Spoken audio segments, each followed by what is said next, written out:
anybody in yet? I don't think so, but yeah.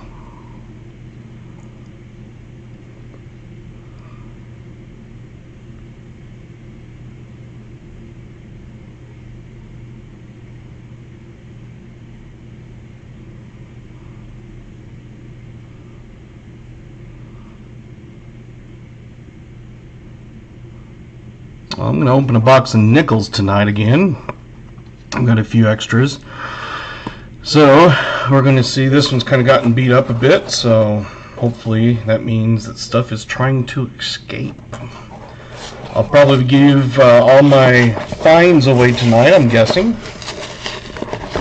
But I am going to open this up and see what we got.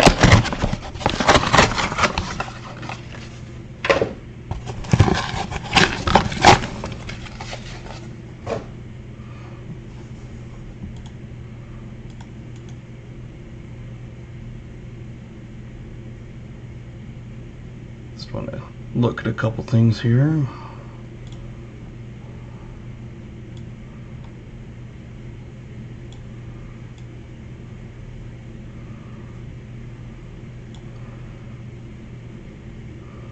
There, I think that's a little better.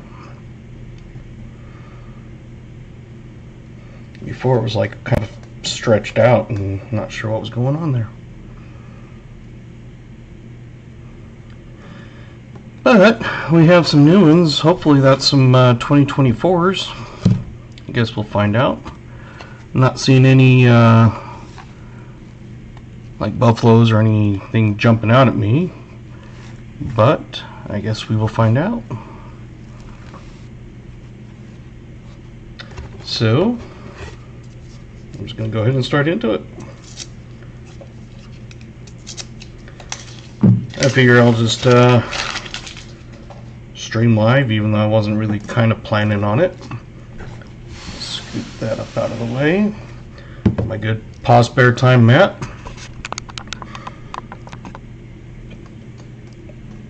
Bring that down.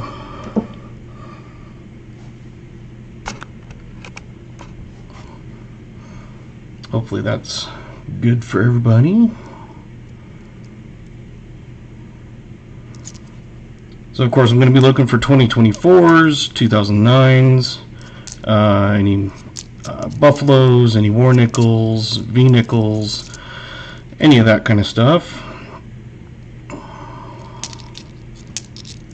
Probably not going to find much. My boxes lately have kind of just sucked. But you never know.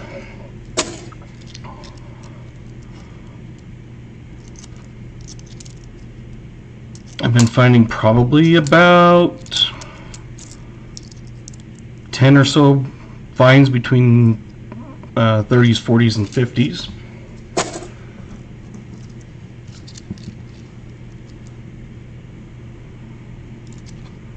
Sometimes you see a shiny one like that and you think, ooh, and it's just a 1994. Nothing super fancy there.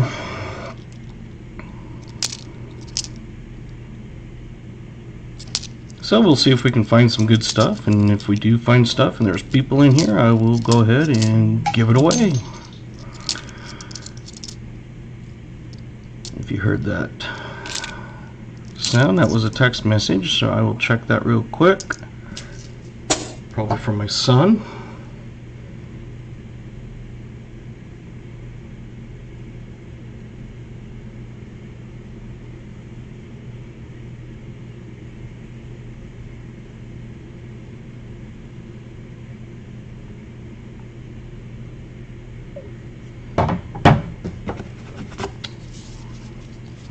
Actually, it was his mom. He was asking about the football team coming over and swimming, and she was asking me about it, and I was telling her I had no idea what he was really talking about. So 1964, I'm going to set a few of these off to the side. As you can see, hopefully you can see, it's Denver mint marks. So I'll just do a bunch of scoping at once instead of back and forth a dozen times.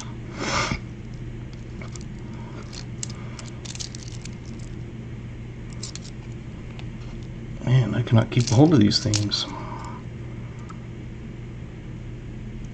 It's pretty nice 1968.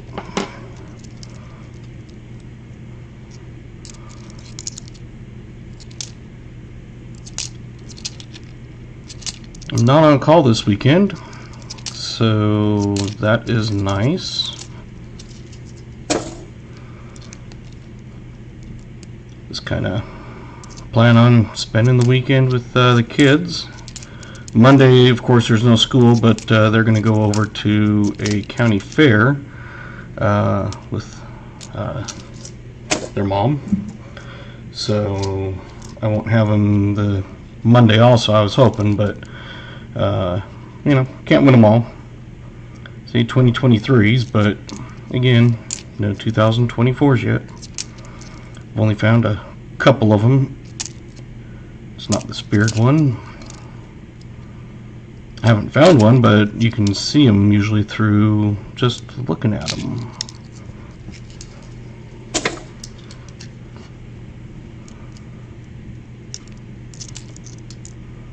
So we'll just really just basically go through some nickels. Hopefully it's not too long of a night. I would love to have opened some half dollars, but my bank didn't order them last time, so I only have one box. I was going to keep those for the kids, so just looking for anything, of course, old 60s, sometimes the 50s, of course, the 40s. I pull those out.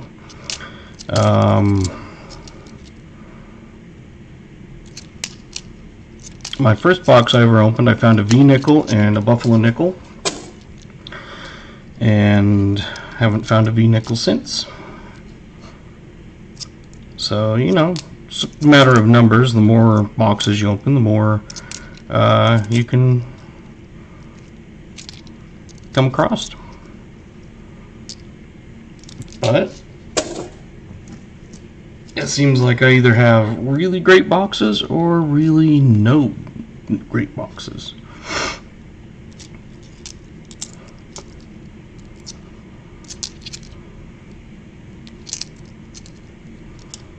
That's an older one, but it's only a 71. Sometimes you get some of these old looking ones and you think, ooh, that's got to be a good one. Well, it's not.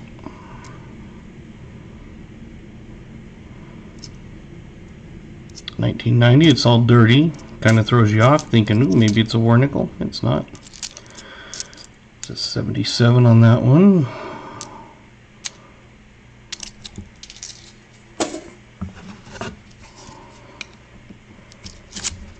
Wasn't really planned. I was just kind of last minute decided to do this, so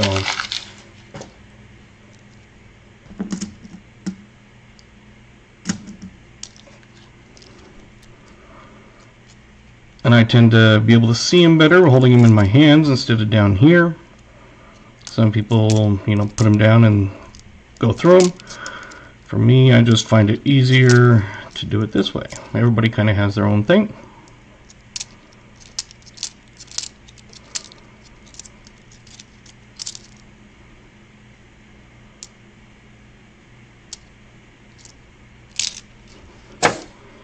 And I have a bag sitting in kind of one of those empty popcorn buckets. It's my canvas bag that I use, and it fits perfect for when I do nickels and stuff. So it looks like I'm throwing them, well, sounds like I'm throwing them in the trash, but I am not.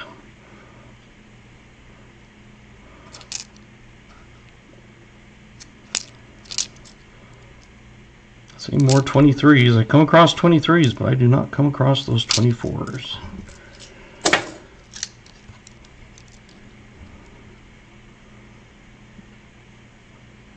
I thought about doing a vertical live, but I just haven't got set up for it yet. On my stuff, it was already set up for a regular stream, so that's why I'm doing a regular stream.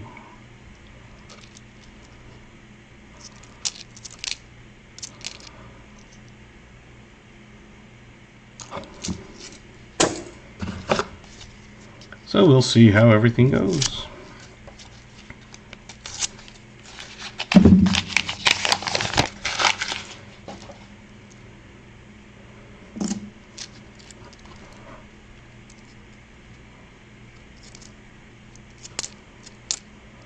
On the piece metal one, you're looking for the Philadelphia. 62, nothing there.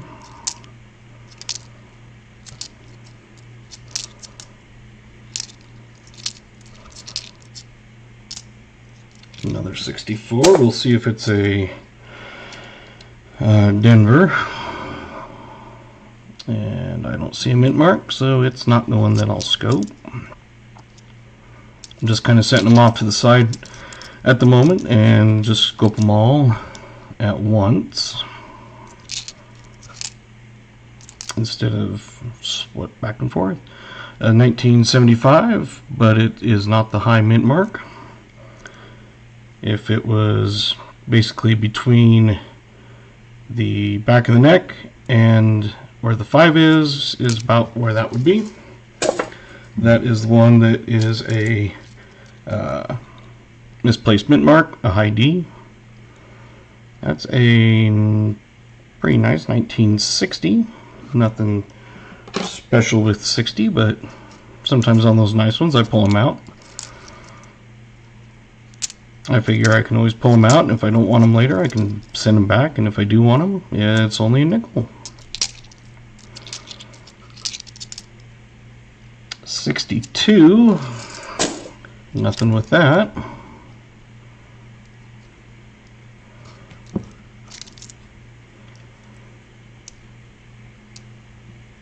And I'm already 1, 2, 3, 4, 5 rolls in and nothing so far.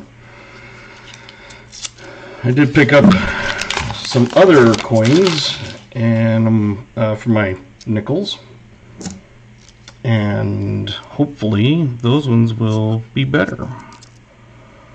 I haven't opened for a while, so these are a few months old. I had picked up a bunch, so that whole pickup I had picked up I think 7 boxes. It looks like we have a 50s, 1959. Nothing special about them, but I pull all the 50s out. But I like that whole entire pickup was just not good. Ooh, 1941. Do you think it has a mint mark? If it's a S or D, there are like D over S's and or D over D, S over S's, inverted mint marks. But being a 41 Philly, there isn't that. But I'll save it off to the side. Another 62, nothing there. Working on getting some stuff set up, so you know how people do the boxes. You know, you can buy a box, they'll go through it, and you get like guaranteed finds. Oh, there's another 41. Thinking about doing that for some nickel. So that 41 I'll scope because it is possible D over D or S over S. There's a large S. I think this was just a Denver. Maybe, I can't tell. That's why I have a scope. Doesn't come through well on camera, but I also can't really see it just looking at it.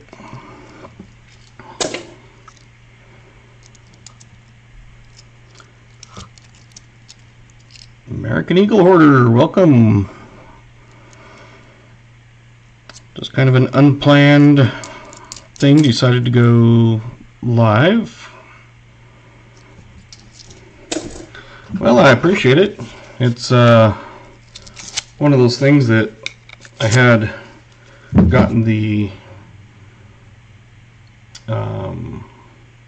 subs. I wasn't thinking I'd even hit that, but now I've got to get to the watchtowers.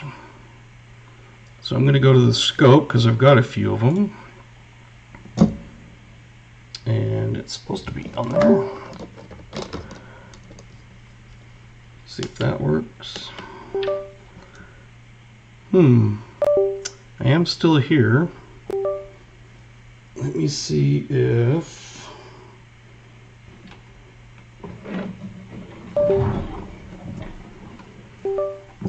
I think I know what I need. Is it there? No?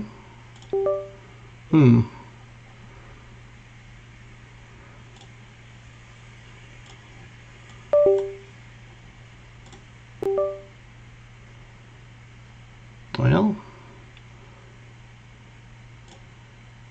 maybe you'll have to scope those later.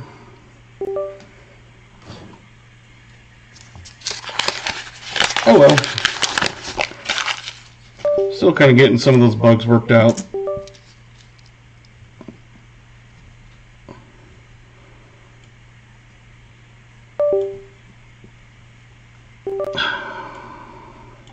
Come on. Bear with me for just a moment.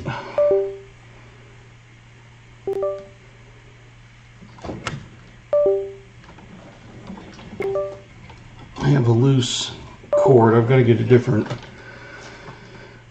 HDMI because it keeps kind of popping in and out.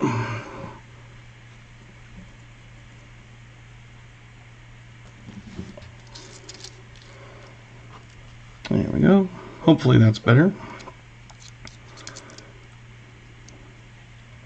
My scope was working, so I don't know, maybe if it just sat too long and now the system doesn't want to recognize it or something. I don't know. It's a 1963, so there is a triple diode reverse on the Philly. That is not a Philly, it was a Denver. Another 63, at least I think it is. If not, oh well. 64 Denver, I'll scope that one. Buffalo doesn't have the speared. When I come across some of these shiny ones, I'm thinking, is it going to be a 2024? Does not seem like I've come across very many. And you would think, being all the way into 2025, you'd at least find some. I think I found a total of 2, something like that. See, another 2023. I find tons of 23s, and I find 2009s, but I do not find the 2025.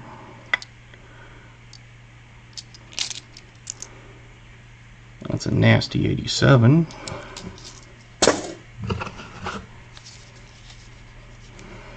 I use my dad's knife when he died and going through stuff, and had a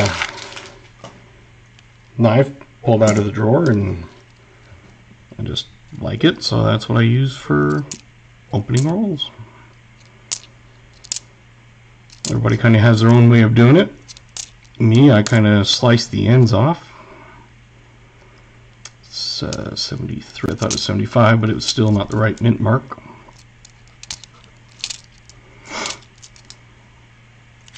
A little bit tired, so I'm not super enthusiastic right now. Like all bubbly. I'm not usually a bubbly person. Then you come across nasty ones like that.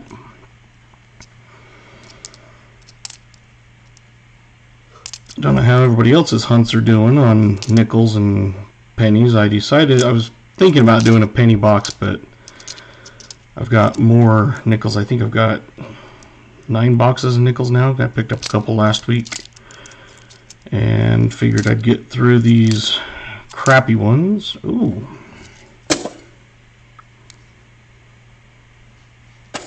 So, don't know if you can see that very well, but it is a 1939. Now, 39 Denver or San Francisco are key dates. There's also double die obverse and reverse on these. So let's find out if there is a mint mark. And nope, no mint mark. But still, it's a 39. I had one box. I had, I think, 8 1939s, and it was like not one of them was a D or an S. And it's like if I could have had all 9 of those be D's or S's. I got a little cheat sheet here with mintages, and the 39 Denver is 3.5 million, and the San Francisco 6.6 million, which is, oh, that one's horrible, which is why they are key dates.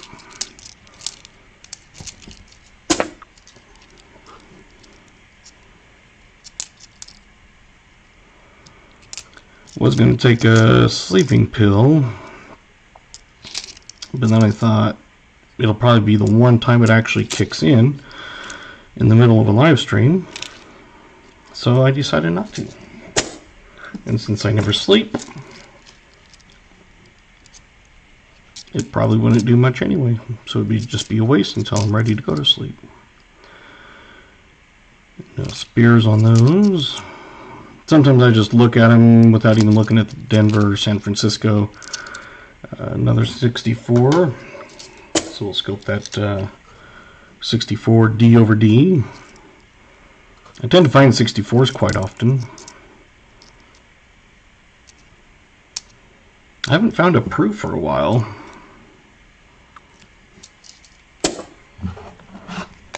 Roll 10. So yeah, I just stick it under, rip the top off. That's the way I do it. That's the way I prefer anyway. Now, there are a couple dark ones in here, but I don't think they are. I think they're just nasty ones, which, yep, that one's nasty.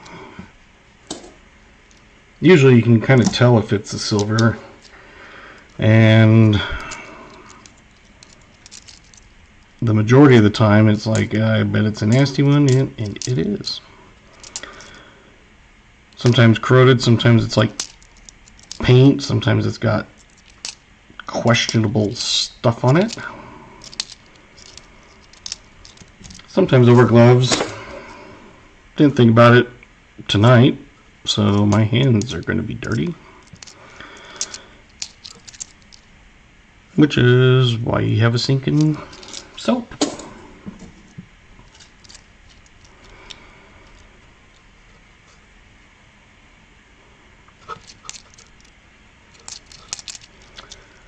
Not finding much. I found one from the 30s, one from the 40s, and one from the 50s. Actually, 2 from the 40s, I guess, because one of them had a mint mark on it.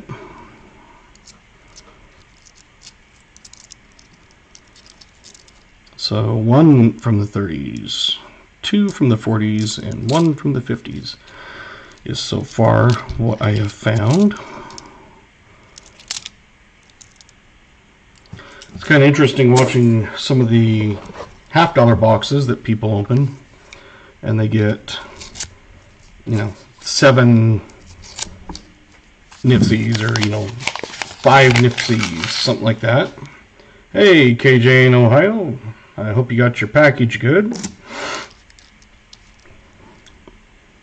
Me, I average 18 this year in Nipsies.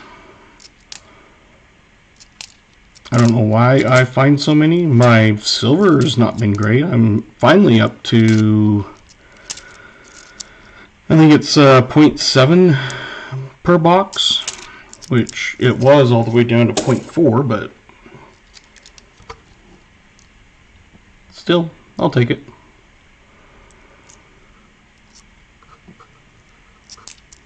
Wasn't really planning on doing a live stream or anything, but just decided to kind of do one last minute. Otherwise, I would have probably put a notice out and had a few more people, but yeah, that was kind of my fault.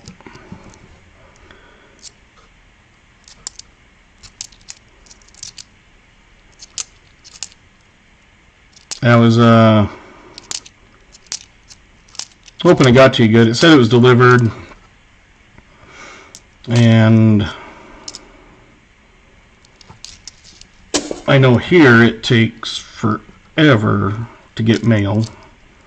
Like, someone can send a bunch of packages out the same day, you know, like say Pa, and there's people that get theirs in, you know, 3 days, and mine, you know, people get theirs on Wednesday or whatever. And mine, I don't get it until Saturday usually. So I didn't know if sending it was kind of the same thing. It looked like it was okay, but they used to go up to Salt Lake, but they decided to change it to Vegas because it is actually closer than Salt Lake. Even though it is the same state, Vegas is an hour and a half closer, like if you're driving. So if people go to catch flights, if they do, if like St. George is sometimes cheaper to go out of instead of driving and all that, but usually if it's, you know, major difference, people would think, oh, you're in Utah, you go to Salt Lake. No, you actually are closer to Vegas. Vegas is about 3.5 hours. Salt Lake is, depending on where we're at, but in the valley there, it's about a 5-hour drive.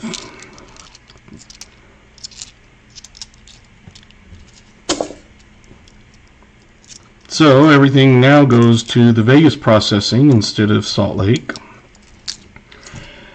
And that doesn't make a difference on getting it quicker here or not. It's just always been that way. If you send a letter to your next door neighbor, it goes 100 miles away to Columbus and comes back. That sounds about the same here. They used to have a local drop-off, so it was a local letter.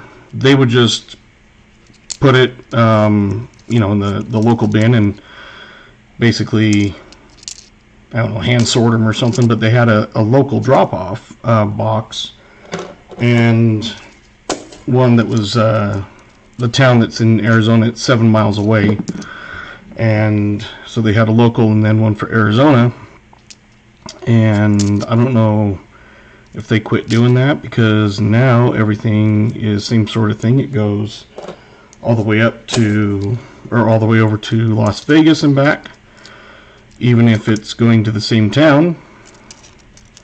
So they claim that they're spending money on trying to do better processing and stuff. Yeah, I think they just worry about the big cities. That's kind of a cool toned one. Not going to keep it though. Once in a while I keep a cool tone, but it's one of those, I think they, you know, they claim that they're going to be making it faster and everything for some of these areas, like, you know, rural areas. And I'm thinking, yeah, right, you'll make it faster by what? 1 day? It still takes a week. But I guess it's better than Pony Express. 1963, it's got a mint mark, so it's not going to be the triple die reverse option. I'm just going to scope all these at the end. I can't get my scope to actually switch over right now, so it'll probably end up being A little bit of trial and error to get it back on.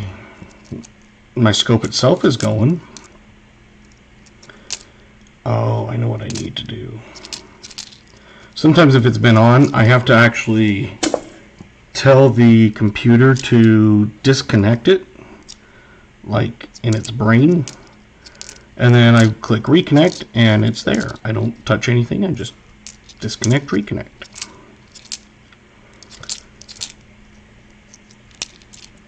That one looks like an older one, but it's not. It's only a 64. I've got a whole handful of those ones now.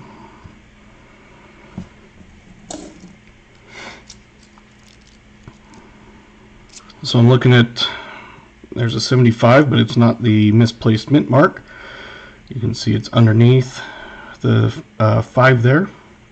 If it was kind of between the collar and the 7, or the 5, then that is the one that is misplaced and is worth the money.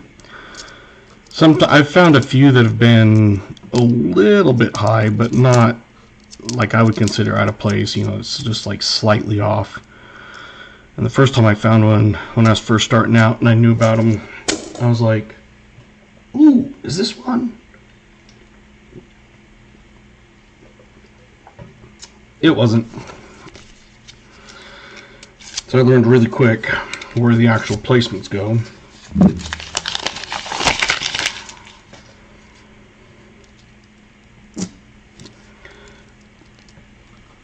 So I'm looking at doing, you know, people do buy a box of halves, they'll open it, you'll get like guaranteed amount of silver or something like that. Looking at doing one with a couple of different options, one with the nickel box, one with the penny box. And on those, some guaranteed options that would come in it would be like a V nickel, a couple buffalo nickels, I can't remember the other ones I was looking at. And on the pennies, you have like an Indian head, you have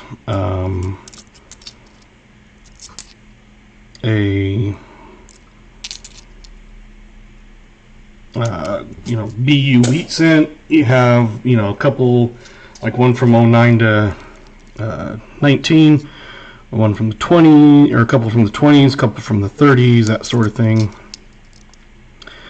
And I figure, working exact options and still have to get some things, but it would be, thinking $25. And then, of course, have guaranteed options and stuff, and also do maybe a no frills, where there's nothing guaranteed, but it's only $10. I'd still probably end up giving something if it was complete total skunk. If you had a box of nickels and you had like a handful of just kind of crappy stuff, I'd still probably give some kind of, kind of consolation. But I figured, $10, it's one of those, it's more of, some people either can't get the coins or don't have time to search them. They'd rather watch someone open them. I know when I did, to begin with, I wasn't able to get halves, so I would buy boxes off of channels, have them open it, and then I was finally able to get some ordered, which was nice. So, sometimes it's one of those that sometimes it's just easier for people to go, I don't want to hunt it myself. I'd rather watch it on the big screen and see it instead of going through looking at them one by one. So that's a couple options I'm thinking of. Oh, look at that. Come on.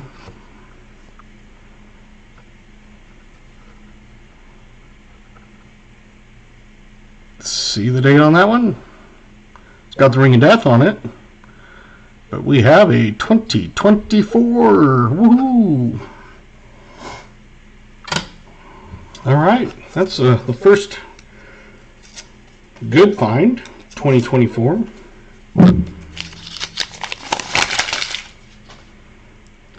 Might have a dirty one, or it might be a worn nickel.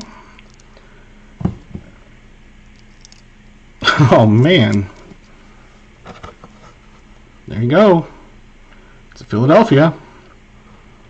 Let's find out the year, or the year, 1944 out of Philly. So back-to-back rolls of 2024 and a silver nickel. Maybe the boxes are finally getting back to where they used to be for me.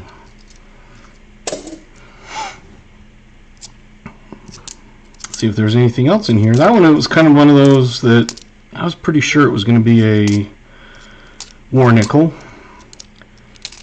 but I've had plenty that look like it's going to be, and then they're just dirty and kind of nasty, even though silver usually has that different color. Depends on how you say it.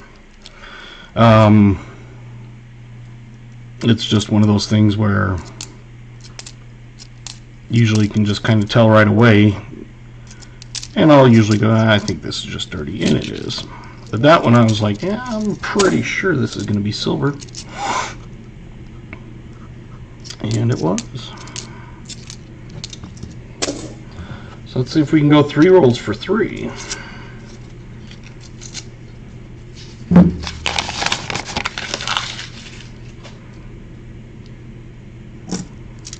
I don't see any dark ones, like war nickel type kind. But we had a 2024 and then a 1944, so 60 years apart in 2 rolls.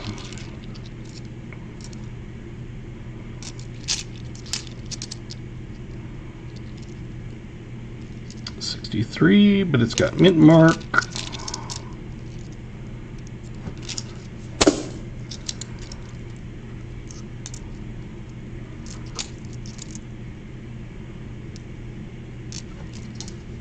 Come along across pretty nice new ones, and you get your hopes up for 24s, but then they turn out to be nothing. That one at first I thought was an 09, but it's 2008. So that 2024 I think is my 3rd I have found in boxes.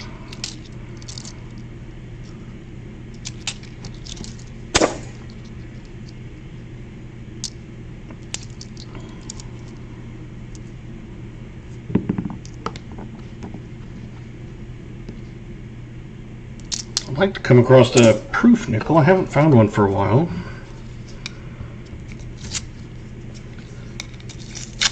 One of my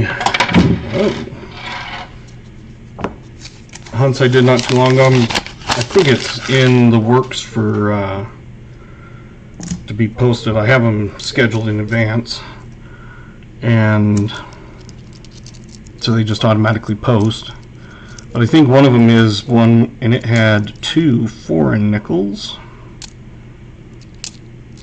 Kind of cool.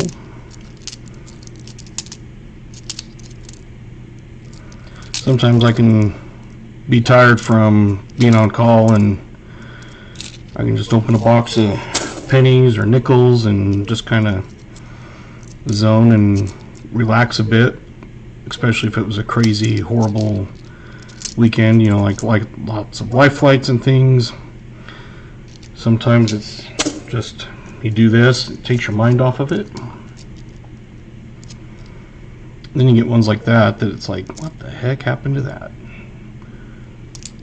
Sometimes you can see the date. That was like a 1990 or something.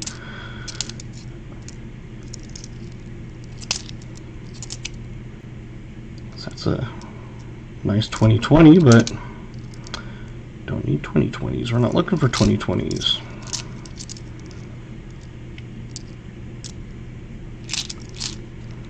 The other box I opened last week of nickels on a live stream, I found one from the 30s. Same as tonight, even though it wasn't the key date, still fun to find them from the 30s.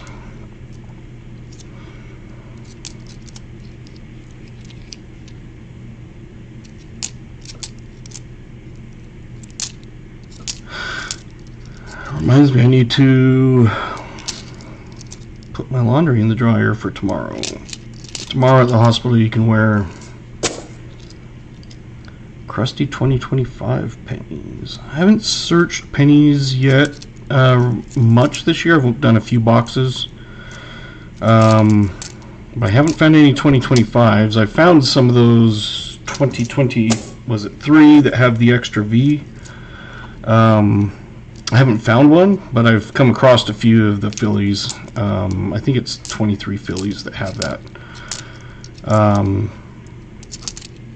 So I found a few of those. A few 2024 pennies, but that's, you know, nothing big.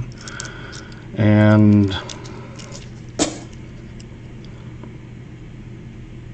I filled in, and me and my daughter, we did a box of pennies, and we filled an entire 1975 to 2013 or something, whatever the one is. The entire thing in one box of pennies. We filled it, except for the 2009s, the Phillies. So the Lincoln Informative, Birth, President, and Career, or whatever it is. Those 4, all from Philly, were the ones that we did not find. I've come across a few since then, and I've plugged those in.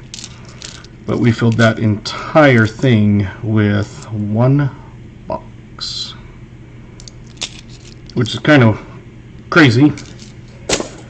I've had a few people say there's no way, and it's like, yeah, there is a way. You wouldn't think it, but it does. And then of course there were some Canadians, and she loves the Canadians. She calls them leafies because the Canadian pennies have a Canadian leaf on it. And she thinks finding leafies are better than Wheaties. Are the 2025s going for... I heard that they were going for more on eBay. I haven't looked at them or anything. I think some people are kind of freaking out because they're not going to be making more and that sort of thing, and I don't know if that's part of it, but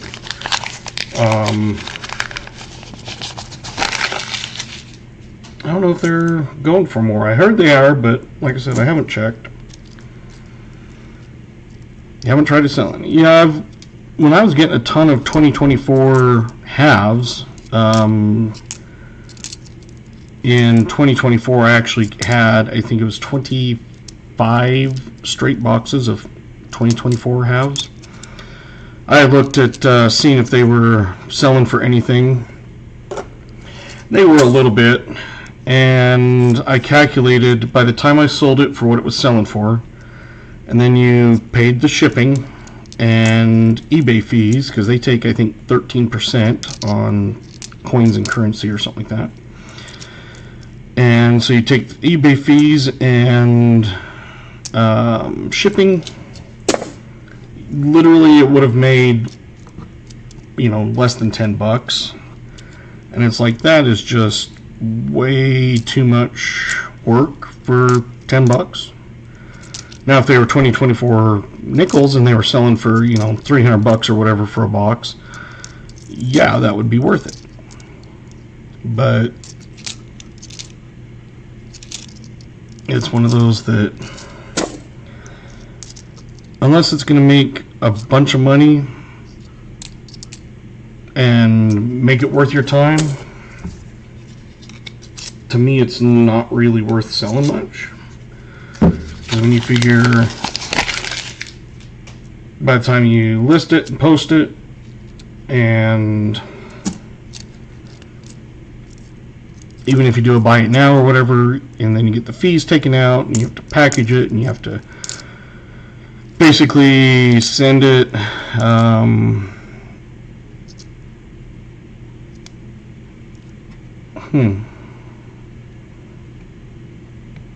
No, this is 95.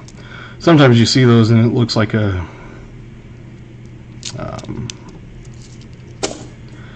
2025 boxes are selling for 150 to 250 a box. Wow.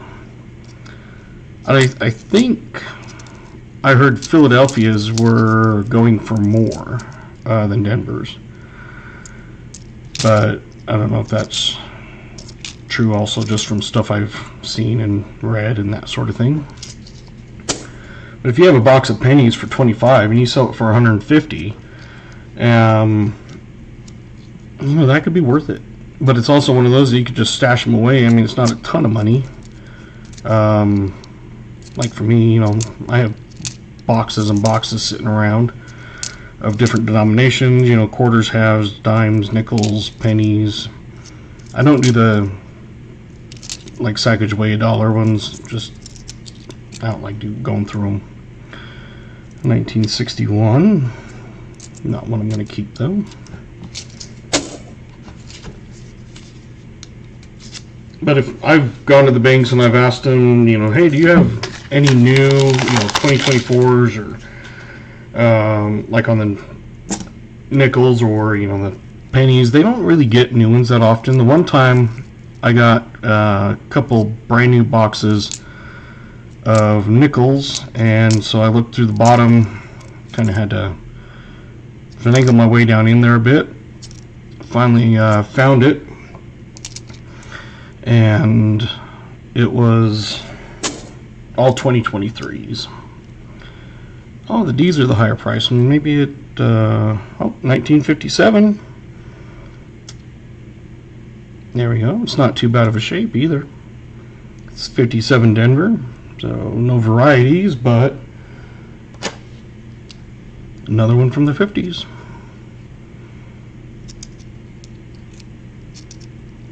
Hey, how are you?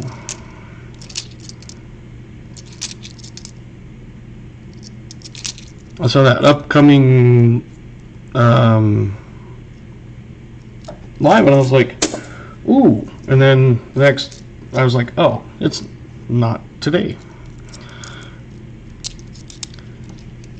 So tonight we've already found a 2024, which I think is the third one I've ever found, and we pulled a 1944 out of Philly, I believe it was. So war nickel.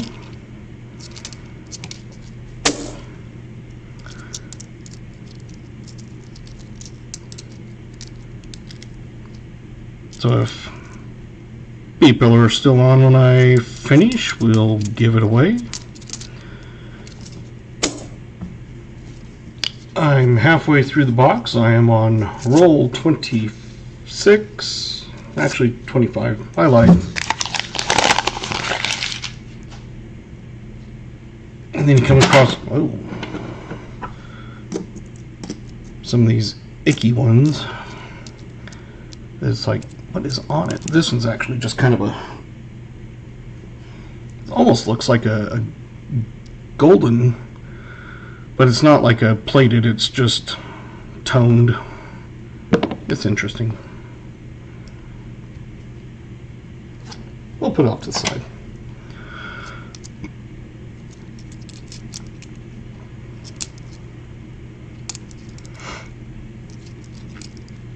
So you can see the KJ in Ohio was saying he had some 2025s, and I heard they were going for more, so he looked it up, and you can make decent profit on that. When I had 2024 halves, wasn't worth it to do it. But I don't come across brand new ones, and the ones I did, I was able to trade at the other bank. I was like, I've got some brand new boxes of nickels. Can I trade them if you have some circulated ones? Or how do you know? And I'm like, through the holes in the bottom. So they brought a couple out, and I looked and immediately was like, yep, those are circulated. They're like, oh, how can you tell? I'm like, because I can see different ends. They're not all brand new shiny. I was like, I can immediately tell. Sometimes it's hard seeing the year. Like if you get a brand new box of 2023 nickels, it's like I don't want 23s. But I had a box of halves that I was looking at, and they brought it out, and they were all brand new. Well, there had already been a few taken out, and I could just tell from the bottom. I was like, no, those are brand new. I was like, if I have to, I'll buy them, but I'd rather have circulated. And they're like, well, we got a couple more back there. So I looked at them, and they were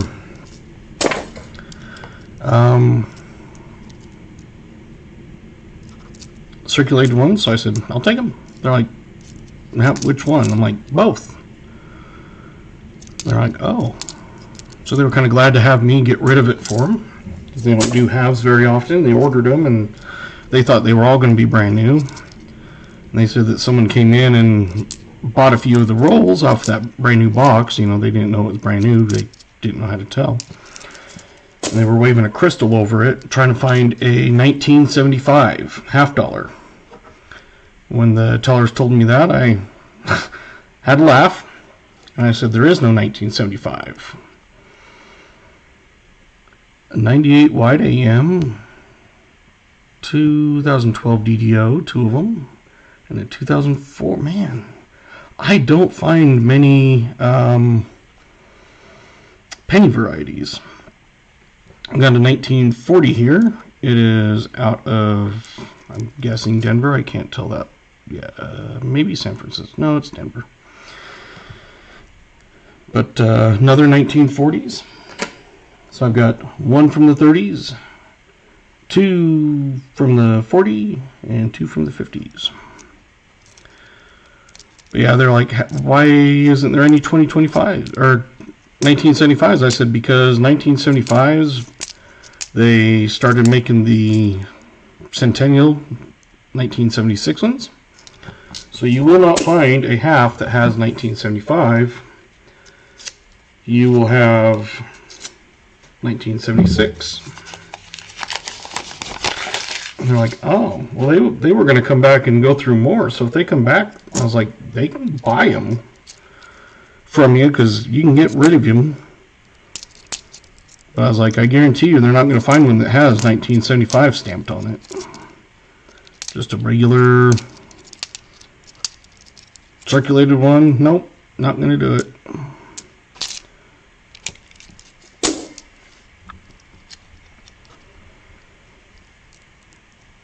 Yeah, pennies, I just don't find a lot of varieties on those. I haven't found wide or close AMs.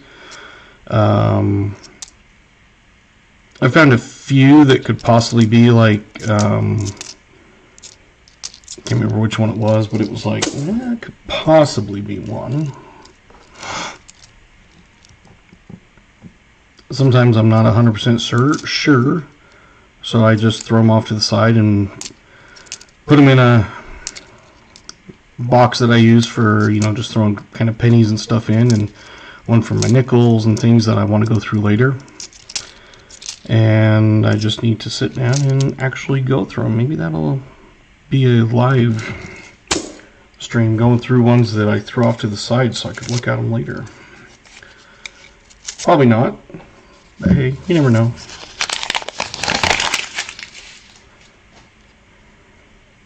I wish I could pull up the rolls like I had before, where I'd find like 2 war nickels in one box, or 2 buffaloes, or, you know, stuff like that. But I'll still take it. I don't have the scope on yet. I've just got it moved down closer so you can kind of see dates and stuff a little better.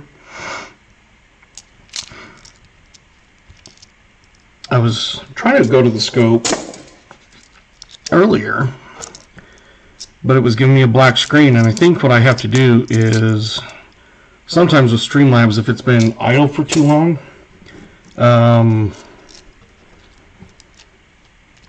you have to disconnect and then reconnect.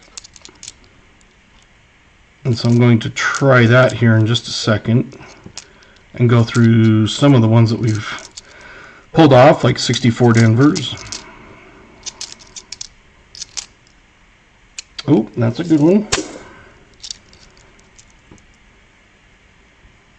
A 1948. Now, if it's a 48 San Francisco, that is going to be a semi-key date. I doubt there is anything, but oh, Venmo for me. Oh, awesome. Thank you. One of those that I'm looking at doing, where streams will, buy a box of $50 or whatever, and they'll search them. I'm thinking about doing that with nickels or pennies.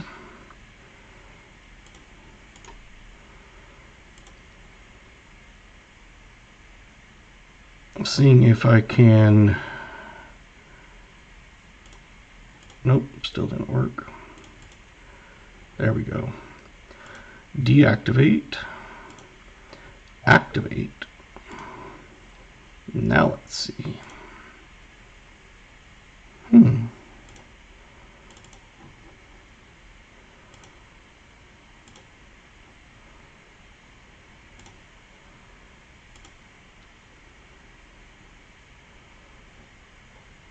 Well,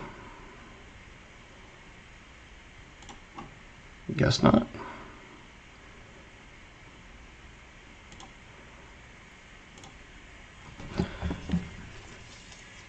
"21 white AMs, all have been 98 or 2000. Never found a 99. Never found a 92 either."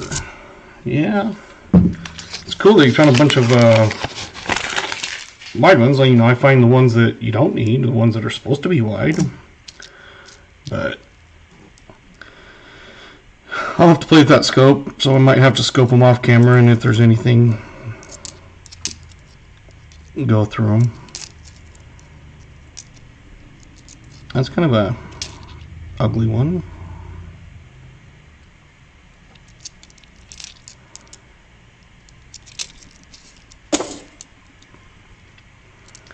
Yeah, I found that, like, if it had been idle for too long, you had to deactivate it once you click activate, and then switch it over to that camera. It would work fine, but it's not doing that. Some of the ones I come across that I think that could be, like a double ear or something, but usually it's just more damage than anything. And it's like, if I can't tell just kind of quickly, not quickly, but if I'm having to study it for 20 minutes, to me, it's just going to be more damage than anything. Then it's not going to even be worth it.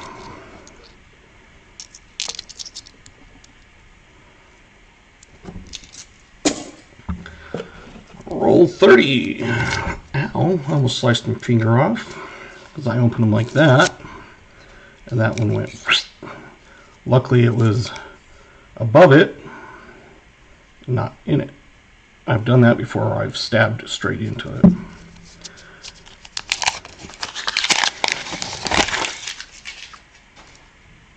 I've come across some, like on the halves and stuff, varieties, and if it's just too beat up to tell, like, not immediately, but be able to go, yeah, that's it. It's not worth it. It's not going to be worth anything. It's people who are going to say, oh, that's just damage. Why are you saying it is? So that's my philosophy. 1969. Don't need to keep them. I keep them if they're from the 50s.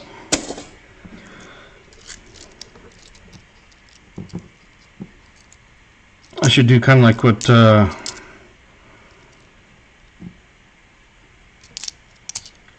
Rob Finds Treasured has, where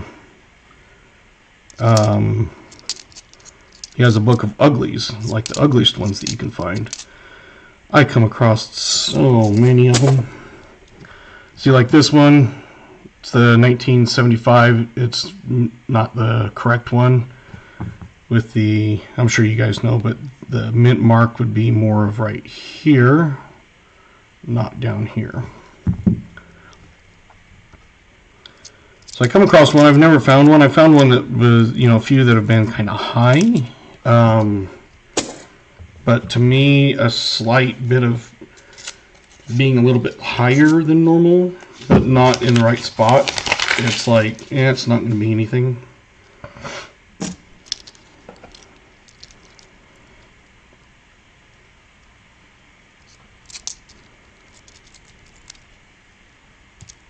And I had the latency worked out pretty good, and it's like halfway through the stream it just started getting way laggy. Probably some setting with my camera since it's kind of whacked out. I found a ton of 64Ds. That's regular 64, so I'm not going to need to scope it.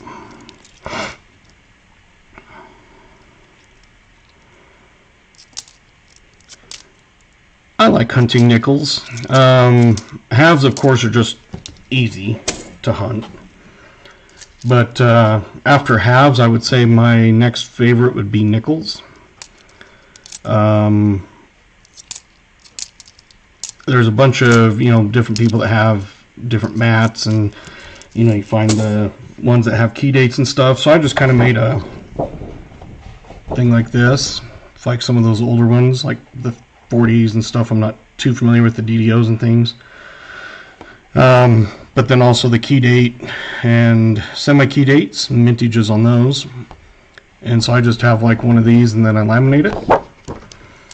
And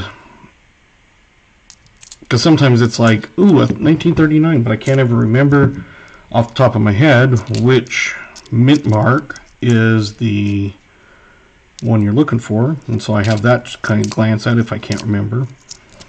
I found so many 1939 fillies that I know right away that I know it's not Philly.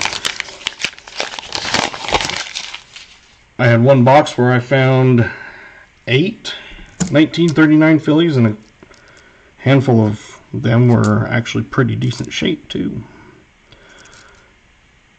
Another 64 Denver. Oh, a 1957.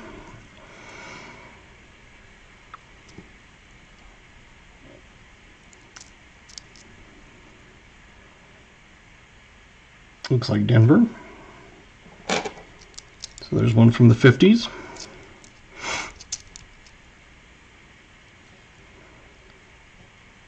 Sometimes you get them like that, and it's like, what is that year? That one's a 73. I've found 1958s that, or 1938s that at first I thought was 1958. And I had to look again. I'm like, wait a minute. 38's a key date. So you take a closer look, and there it is. It's a 38. So it's like, sweet. I did a video one night where on my recaps, I was quite tired, and I came across a key date. Didn't even realize it. I was like, oh, got a whatever, 1948 or whatever it is. 48S. Something like that. And then the next morning I'm like, wait a minute.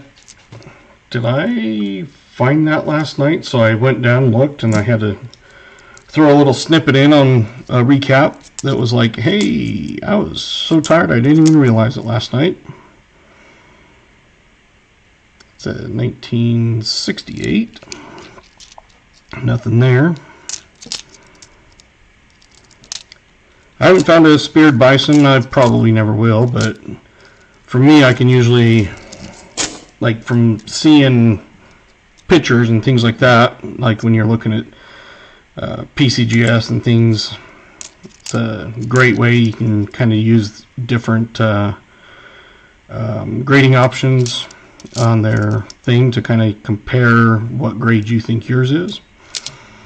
And it's one of those that, you know, you can see this big scratch looking thing, and to me it's just it's visible from the naked eye, but it's those darn eyes that are always naked running around causing problems. Yes, I'm crazy.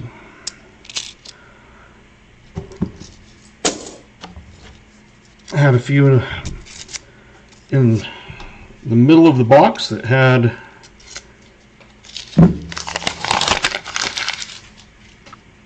some good finds, and then nothing. Hey, Venmo came through. Awesome. I appreciate it. Once I get the hours up, then I'll be able to do the super chats and things. But yeah, that's down the road. When I go into the bank to pick up my halves, the girls are usually using a hair thing, one of those, you know, flatteners, and they're always running the crinkled bills through them. I just find it funny. It's like you wouldn't find a guy sitting at the counter using a flattener. When I worked at the bank, when I was going to college the first time,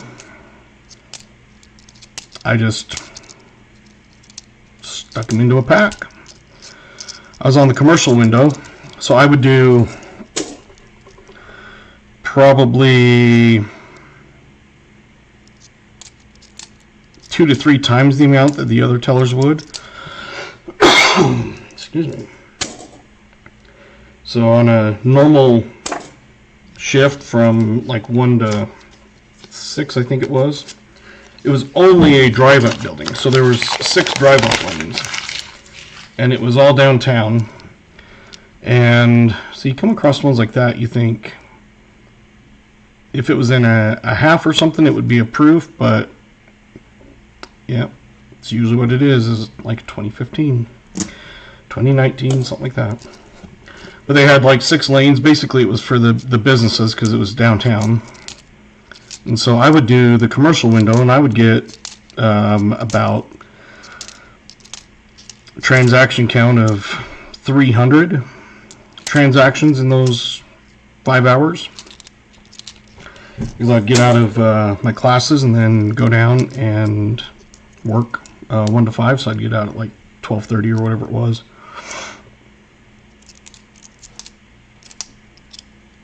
And it was one of those that I just did so many more. The other ones would do like 100. I'd do 300. And we were supposed to have $12,000 max in our drawer. Oh, look at that one. I didn't see if there was a mint mark, but a 1955. If it's a Philly, a 55 Philadelphia is a semi-key date. It's only just under 8 million. So I doubt there is. But let's take a look. Yeah, it's a Denver. So not the key date, but hey, still a 50. Or from the 50s. But yeah, we were supposed to have $12,000 max in our drawer, and I always was well over that. I'd usually have 20, 30,000 in my drawer because I would just get so much cash from all the businesses. So instead of me bundling it up and selling it to the head teller to turn around and sell it to the other ones, kind of a back and forth thing, it was like, just buy it straight from him. So people would buy my extra cash for their drawer. And then I didn't have to bundle it up, sell it to the main teller. The main teller turns around and sold it, back and forth. So it helped them out a ton. We had a coin counter, and I could just dump coins into that and be doing a different transaction at the same time. And there's a 53. Nothing really special about a 53, but if it's a D, there's an inverted D. Yep. So there's another one that will scope.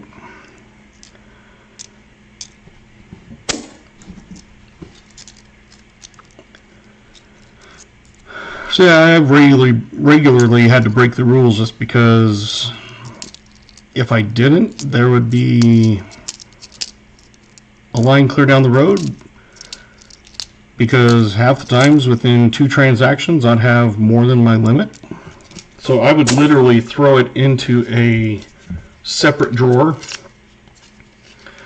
and straighten them up later. Turn around, open the drawer, dump all my extra cash from the deposit, and then when I did have a chance, I would straighten it up, bundle it up, have it in my drawer, ready to sell. But not many people had that problem with having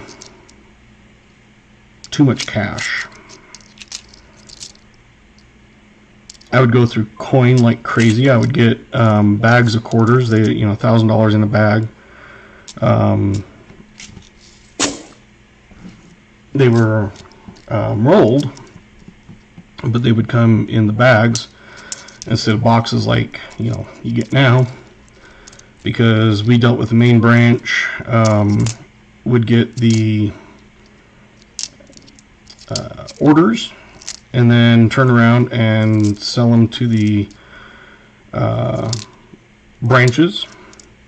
So we had, of course, needed a lot of quarters and stuff like that for the businesses. I was up at the main branch for a while, and when people say, oh, in the movies they have $1 million and it fits in a tiny suitcase, no.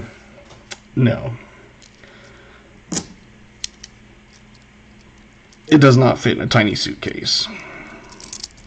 Duffel bags you can fit $1 million in. But if you figure each pack is 10,000, so you need 10 packs to make 100,000, which is 100 packs to make 1 million. That's just in, if you're using hundreds. You take 100 of those packs, you are not sticking them in a one tiny briefcase. I can guarantee you that. We would have a stack of 20s on the table as part of it, and that would be, a huge mound, because usually you go through more 20s than hundreds. So I have actually had my hands on over $1 million in cash. It's not something you're just going to pick up and walk off with. So I always find it funny, oh, it's got, $10 million, and they bring a silver briefcase.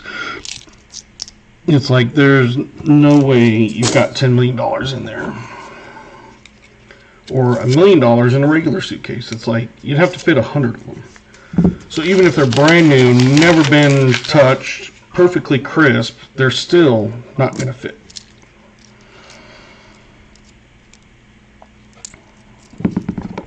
So when movies do that, it drives me crazy. It's like, come on. Obviously they don't have, it's the same thing. You have a cop show, and the cop spent 3/4 of the time trying to find a guy, and then they find him and they're a block away and they yell out at him, hey, stop. And of course, yeah, that's realistic. You're going to yell at the guy a block away. In 1952, at Denver, I think it is.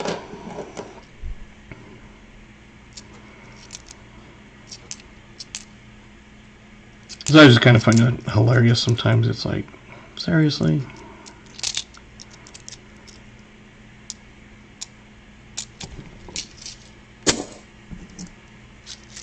I've got 11 and a half rolls left.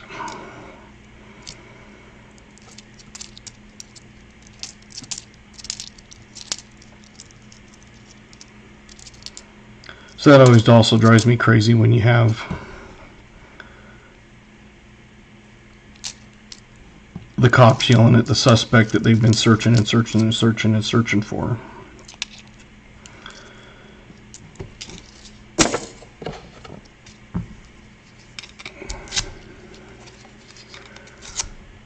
It would drive my mom crazy. She worked in the OR back home, and it would kind of drive her crazy when they would do medical things completely wrong or whatever. It's like, I guess any industry is going to be like that. You know, when you have, for theatrics, it's never going to be correct usually. So I've just kind of learned to go, whatever. See, on that you can usually see it looks like a scratch if it had one. It doesn't.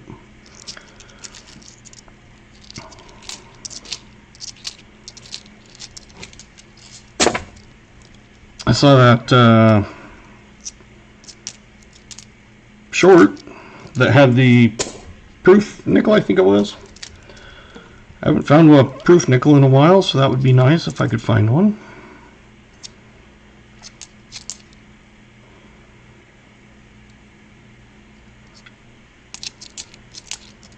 I've had them where I've found, you know, proof nickels and stuff in boxes, and the first time I came across one, I was like, what the crap? I'm like, is that a proof? Yep, it was a proof. And yours was pretty good. It wasn't even like all beat up and dinged up, scratched up, that sort of thing.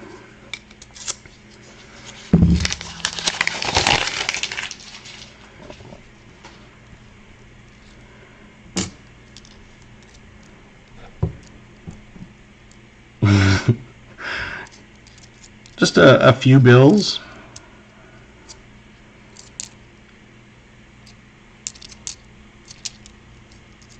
Bill hunts are fun to do. When I was a teller, I would, you know, find radars, repeaters, things like that, and I'd buy them. You know, I'd have someone basically watch me buy it from my drawer, and I came across, you know, some repeaters and radars. And the lowest serial number I found was the one with the 4 zeros, so it's not like super low, but it's still considered low. World War II showing Korean War era. Yeah. Same thing with, like, when you have an old movie and, you know, someone's got like a Apple Watch on or something, you know, they forgot to take it off, and it's like, that was a mistake. Hello, Joseph Lopez. Got 9 more rolls to go. Then we'll see if my scope can get working again. Gotta figure out why it's only going black. Come across a couple from the 30s and 40s and 50s, so not too bad. I also found a war nickel, 46 silver quarter at the Coinstar yesterday. That's nice. I have never found a silver quarter in a box hunt, you know, hunting them like that. The ironic thing was I was taking a bag back that to through the coin machine. My credit union has one that they don't care if I use it, even though I get most of my coin from them. And that's because it's in their lobby, but it's not theirs. So they don't do anything with it. So they could care less if I use it. But it was funny because the 2 boxes of nickels I was returning to dump, no silver, but I always check the coin tray first, and there was a silver quarter in it.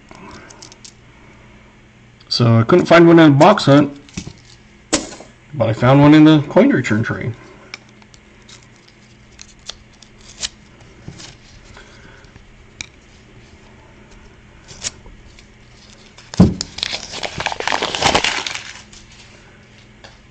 So it's like, well, even if it's ironic that you don't find it. Nope, 1954. If it's D's or S's, there's like D over D's, S over S's, things like that. I don't see one, so I'll just put it in my 50s pile. It has the ring of death on it, but still, it's from the 50s.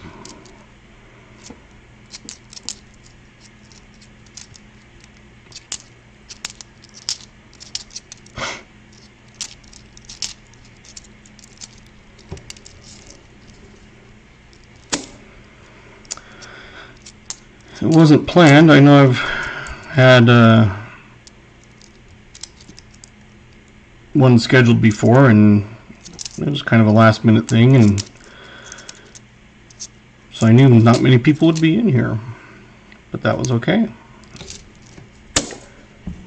I was going to do a hunt, and I figure if someone shows up, they show up. So I will go ahead and give away my finds. 74.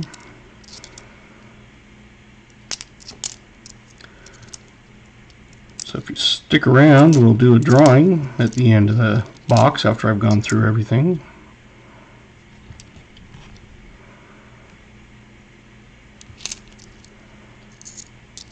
And someone's going to win that 2024 and a 1944 war nickel.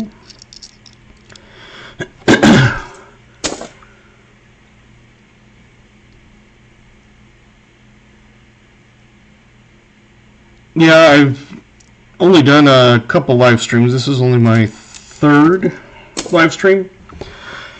And so it's one of those that still got to get better at it. And, you know, of course, as time goes along, it will. But, yeah, it's only the 3rd time I've ever done it. Copper's been doing it for a lot longer than me. So I've been watching him, and then of course Paw Spare Time is where I found from Rob Finds Treasure, and I've been on Paw's channel for many years. I mod for him.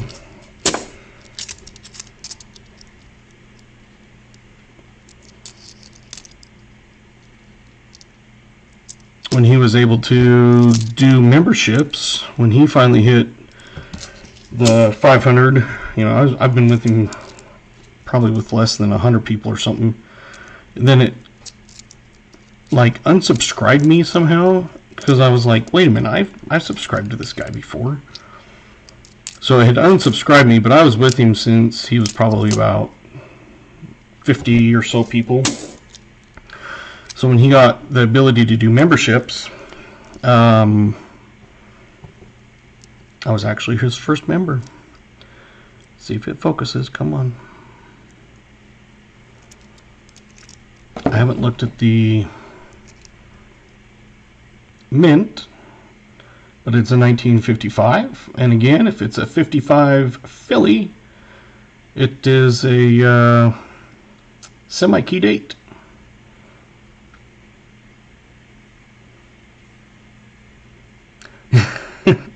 Yeah, and it's a Denver. Yeah, he had that huge, you know, hit that 100,000 subscriber thing, and had that huge party, and yeah.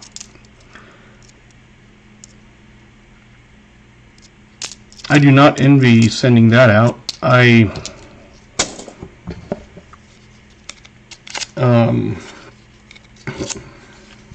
missed most of that stream because I was on call and it was a little bit busy. So I watched what I could. A lot of times I watch if I can, and it gets really busy. You get life flights or ambulances, and sometimes it's just like, nope, I gotta hang up or close it down. So I wish I could have been there more, but I did send him some strawberry pear jam, and Grammy I sent a bottle of mixed berry, which was blueberry, strawberry, and blackberry. And then I also included a bottle of my hot sauce that's made with Ghost and habanero peppers.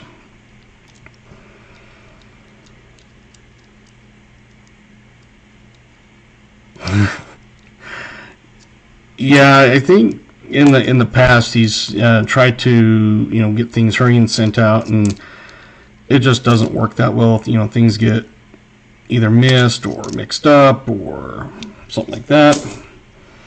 1952 out of Denver. For a while there, I was wondering if the 50s were going to lag behind. I was tied with the 40s and 50s and stuff, so.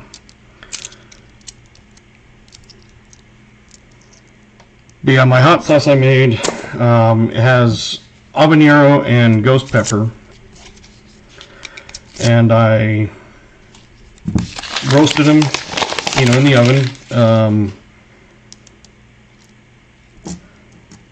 See, that was shiny, but I can guarantee it's not going to be 24. Yeah, 23. And then took the seeds out. Man, some of these are like blingy, but they're 2015s. So I took the seeds out and stems. And seeds, I just don't like the seeds just because they're bitter. It's not the hotness, because it's actually the ribs that are the hotness. So I put them in a pan with a couple tomatoes, onion, garlic, apple cider vinegar, lime juice, and simmered it for a bit, and then I blenderized them, and then put them back in the pan and simmered it some more. And then I took it out and I strained it through a fine mesh strainer. It got most of the solids out. And then after I did that, I put it in the pan, simmered it some more, and then re-strained it yet again. Got more solids out. So all that was left was basically the liquid. I took the solids over to my mom's and she freeze-dried them, and then I ground them up into powder. So the liquid I call devil spit, and the powder I call devil dust. So it's very hot. Not the hottest hot sauce I have. I actually bought one called Wicked to Tickle, and it's about a 2.5 million Scoville. It's ghost pepper, habanero pepper, serrano pepper, jalapeno pepper, ghost pepper extract, habanero extract, and hot pepper extract. So when you have not only the hot peppers, but then you get extracts of the hot peppers, yeah, a few drops go a long way. And there's a Mexican guy, I was telling him about it, and he's like, oh, so he tried it, and I said, just put a few drops. He was going to put it in some like cup of noodles, and it's like, just a couple drops is going to last you. And he said it was so hot that it took him like the rest of the day, just eating it little by little. And so I told him about my hot sauce, because I have it in the fridge at work, And he's like, ooh, that sounds good. And because I was telling him how I made it, because he was asking. And he's like, yeah, you've done like everything like the way I would do it. That's perfect. So he borrowed it. And he brought it back and he was like, dude, that is like so freaking good. He goes, I like definitely want to use more of that. I was like, I put it in there. I made it. It was not quite a half gallon when I made it, and I've only got a pint and a half left.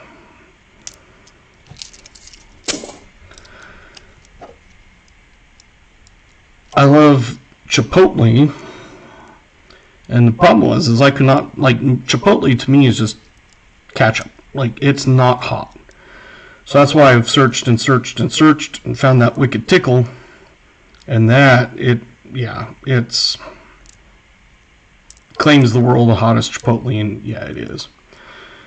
That is, I can't tell if that's a D or an S, but it's a 1940. If it's a S, there could be an S over S.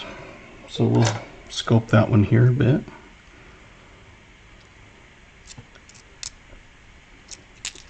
I make jalapeno poppers. I don't buy store ones because they are just so... Basically, it's like a green chili. They're bland. They have no flavor. So I make them, and I use the big jalapenos. And when I make it, I use cream cheese. I dice up portobello or cremini, something like that, some kind of mushroom. And then I put serrano peppers and dice up a couple of those and stick those in with it. And add chipotle powder and some cayenne powder. And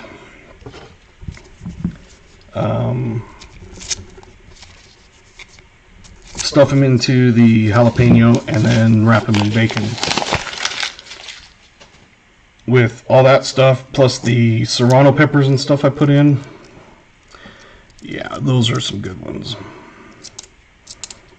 I've had people go, I don't know, I don't like them, and they tried one of mine and they're like, holy crap, those are so much better.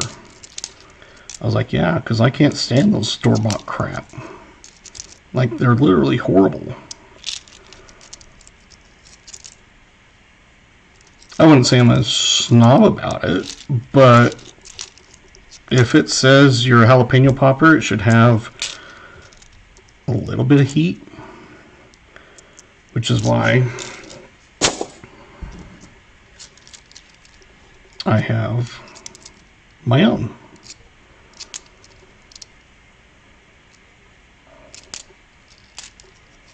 Got one more roll after this.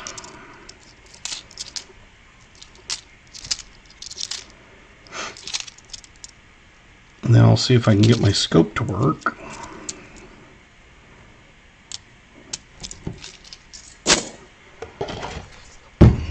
Last one.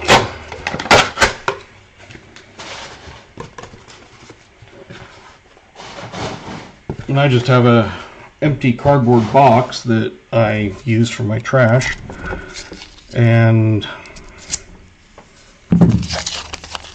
don't worry about garbage bags and stuff. I just take it out to my dumpster and toss it. So people are like, interesting. 1963 could be a possible triple die reverse. I doubt it. Never found one. Although you never know, I found a 65 quarter that has one of the DDOs. And I'm pretty sure, I'm like 95% sure that is it. It's a little bit beat up, but It's probably one that I could send in for grading and probably get, I don't know, a 40. But still, at a 40, it's worth a little bit of money. And it was one that, you think you're never going to find it.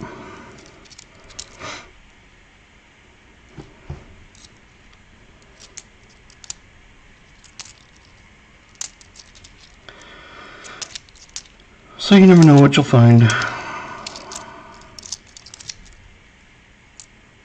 I'll come across things, it's like, never thought I would find something like that.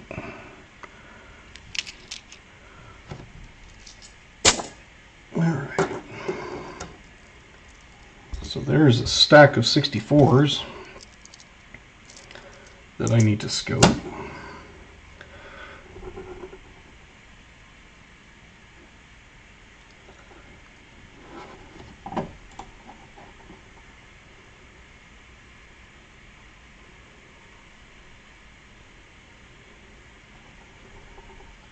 Alright, let's see if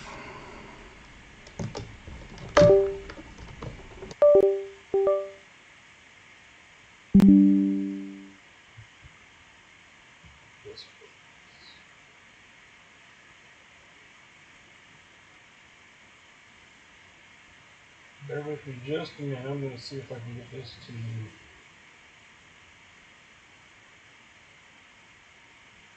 actually work.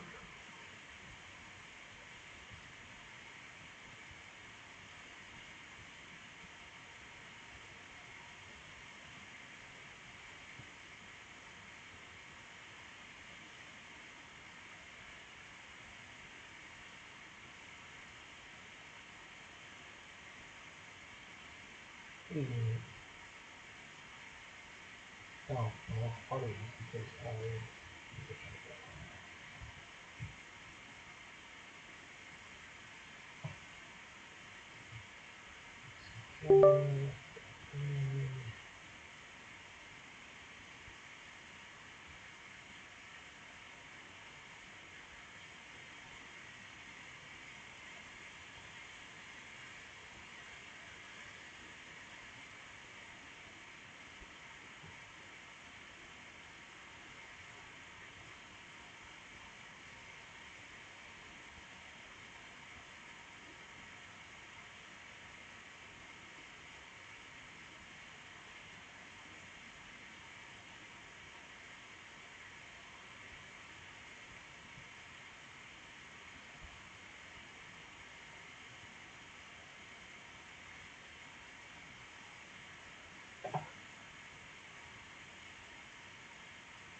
I'm still here, just seeing if I can get this script to work.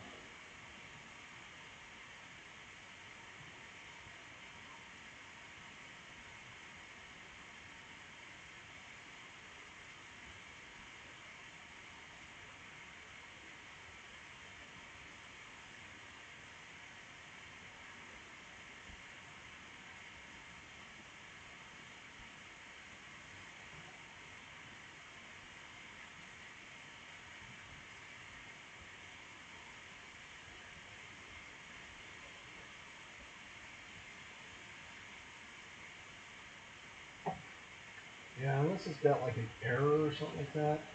Usually, even if they're bright and shiny, it's maybe more to send it in than it's worth.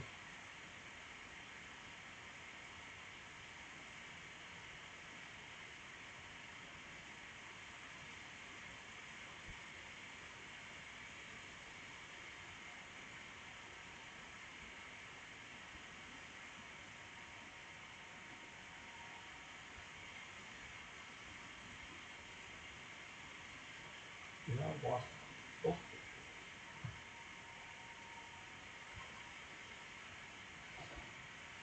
I apologize.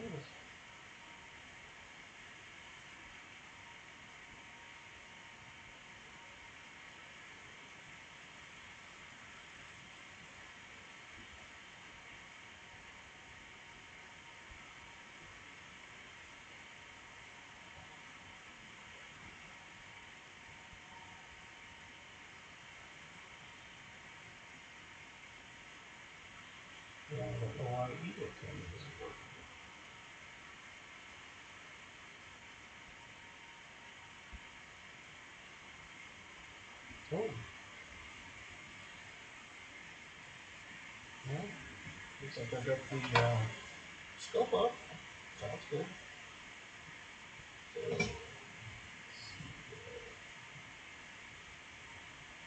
oh, too close.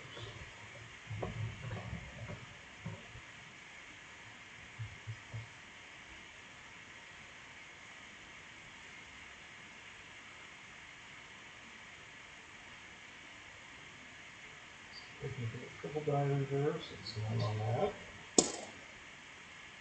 This is 1940. Just seeing what mint market is. It's the 1940 S. There is an S over S, but I don't think that is it. It's a little easier to do. Okay.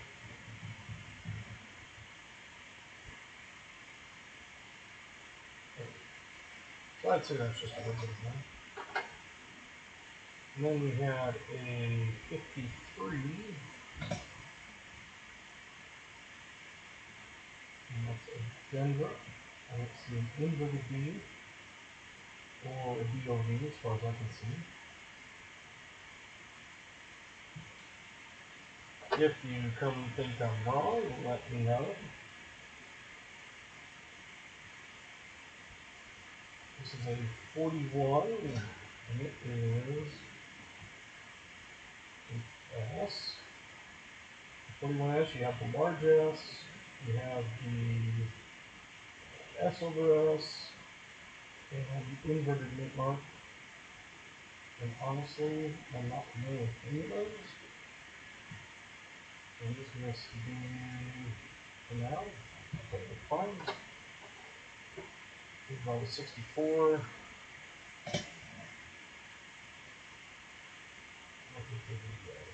64 D over DD.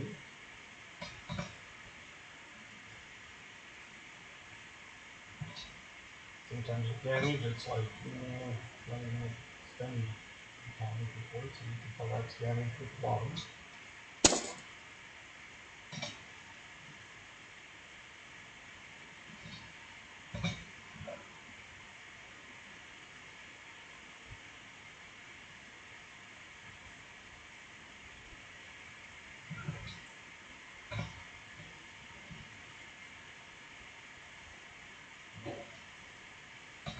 Sometimes you come across some and you think, oh, that was like in good condition, I could tell.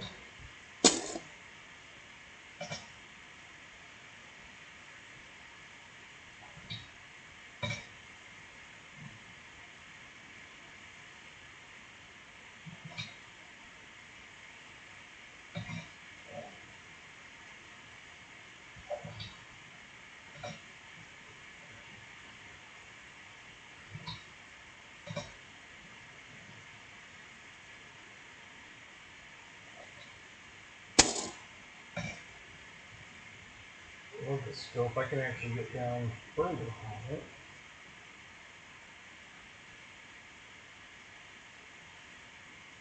And like that one, I can't tell if it's just damaged or what. Not versed in that enough to know. I'd have to pull up the example pieces, that sort of thing. And compare it, variety vista.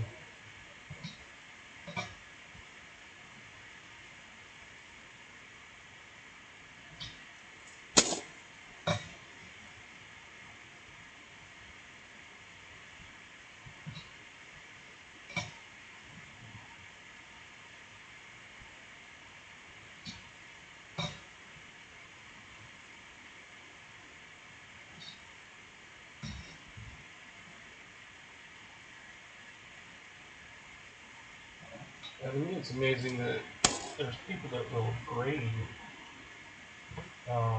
some of those, and it's like, why? It's not worth. Like, anything.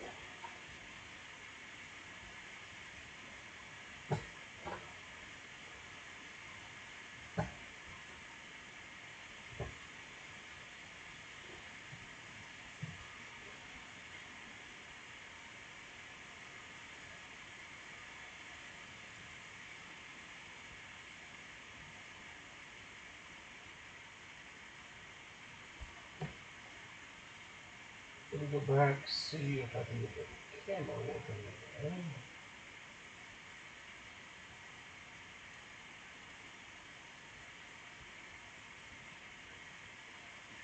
Schedule.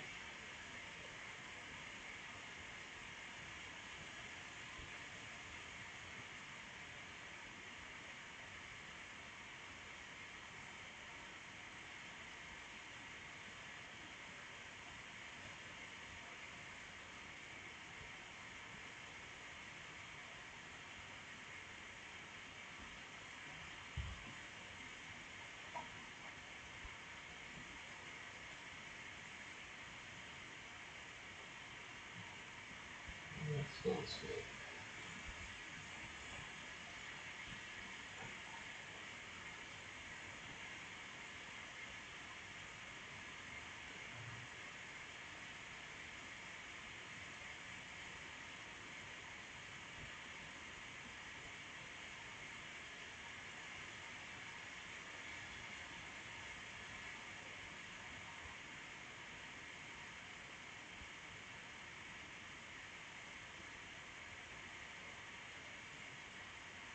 I apologize. It was working fine when I was testing it.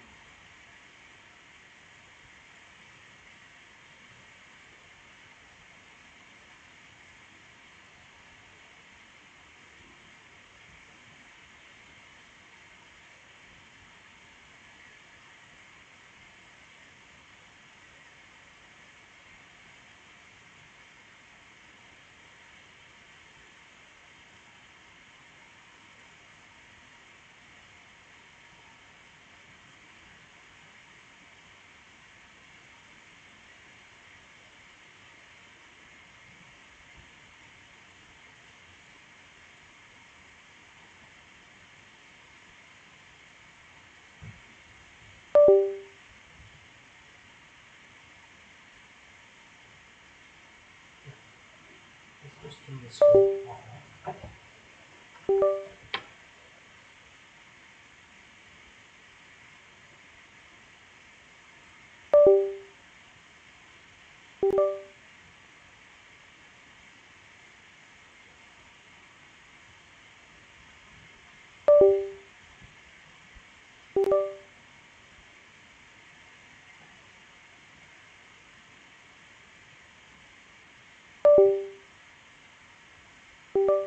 And it's still standing on, so I'm not sure why it's still showing up on the screen.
You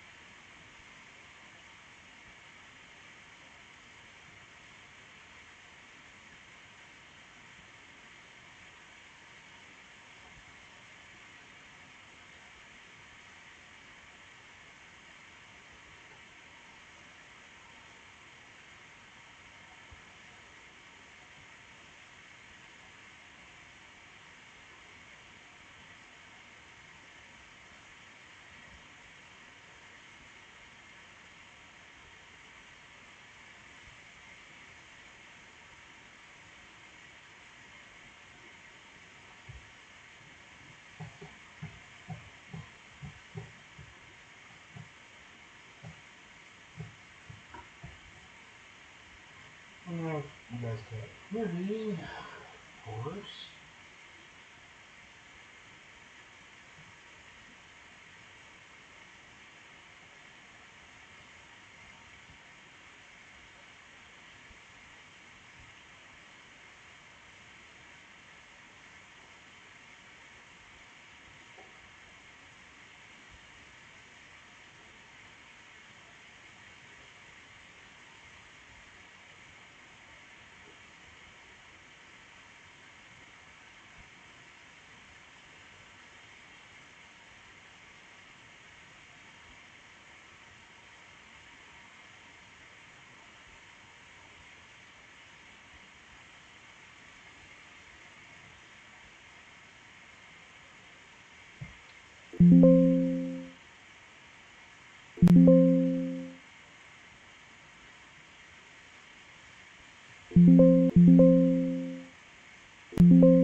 You can hear me typing.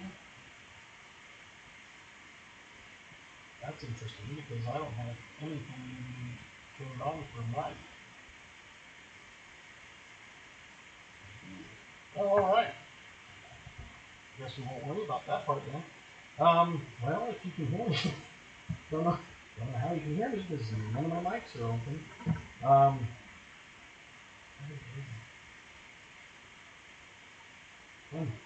Well, like I said, you have the 1944 war nickel, 2024. You have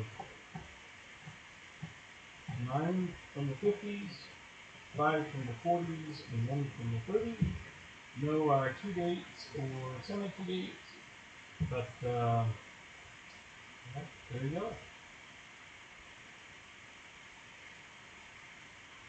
I'll have to figure out why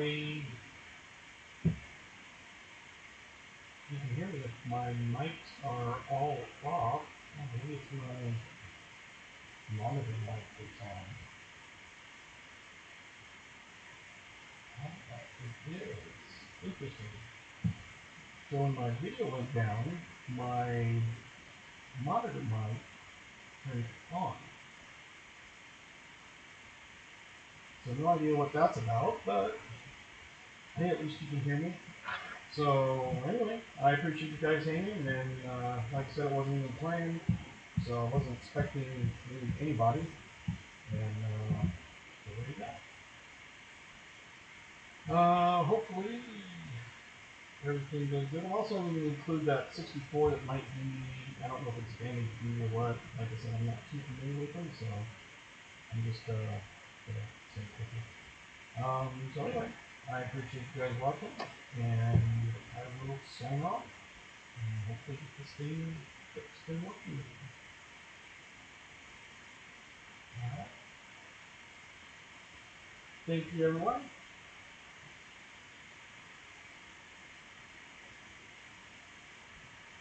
And to the moon.